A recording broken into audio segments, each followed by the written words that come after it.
दोस्तों, आप सभी का स्वागत है हमारे चैनल घोस्ट यात्रा पर।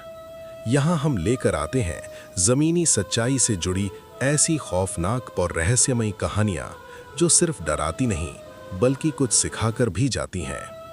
आज की कहानी है डाबला गांव। नाम छोटा है लेकिन डर बहुत बड़ा।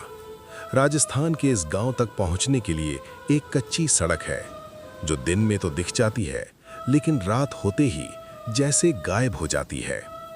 गांव के बाहर एक पुराना शमशान घाट है। टूटी हुई दीवारें, झुका हुआ पीपल का पेड़ और जली हुई लकड़ियों की हमेशा ताज़ा गंध। गांव के बुजुर्ग कहते हैं, सूरज डूबने के बाद उस रास्ते पर मत जाना, लेकिन डर की बातें अक्सर किसी को रोक नहीं पाती।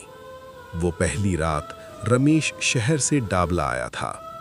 उसे इन बातों पर यकीन नहीं था। उस रात करीब 12 बजे बिजली चली गई। पूरा गांव अंधेरे में डूब गया। अचानक शमशान की तरफ से घुंघरुओं की आवाज आई, छन छन छन। रमेश ने सोचा कोई जानवर होगा, लेकिन फिर एक और आवाज आई, किसी औरत के रोने की, धीमी, टूटी हुई, जैसे गला फंसा हो। सफेद साड़ी वाली औरत। रमेश बाहर निकला। चांद की हल्की रोशनी में उसने देखा खेतों के बीच एक औरत सफेद साड़ी में खड़ी है। उसके बाल चेहरे पर बिखरे हुए थे और पैर जमीन को छू ही नहीं रहे थे। रमेश का शरीर जड़ हो गया। औरत ने धीरे से सिर उठाया। उसकी आंखें पूरी तरह काली थीं। अधूरी चिता का सच। अगले दिन गांव वालों ने बताया, सालों पहले एक औरत की चिता यहीं शमशान में जलाई गई थी, लेकिन लकड़ी कम पड़ गई। आधी चिता जली, आधी नहीं। गांव वाले डर के मारे भाग गए और तभी से वो आत्मा डाबला में भटक रही है। जो उसे देख ले, कहते हैं, जो उसे देख ले वो बीमार पड़ जाता है।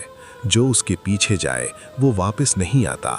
रात 12 के बाद शमशान से आज भी आग की रोशनी दिखती है। रमेश उस रात के बाद कभी ठीक नहीं हुआ। वो बस एक ही बात दोहराता रहा, वो मुझे बुला रही थी शमशान की तरफ। आज भी डाबला गांव में सूरज ढलते ही दरवाजे बंद हो जाते हैं, रास्ते सूने हो जाते हैं और शमशान की तरफ कोई नहीं देखता, क्योंकि कहते हैं अगर उसने आपका नाम ले लिया तो अगली अधूरी चिता आपकी होगी। अगर आपको ऐसी रोंगटे खड़े कर देने वाली कहानियां पसंद आती हैं तो चैनल घोस्ट यात्रा को सब्सक्राइब करना मत भूलिए।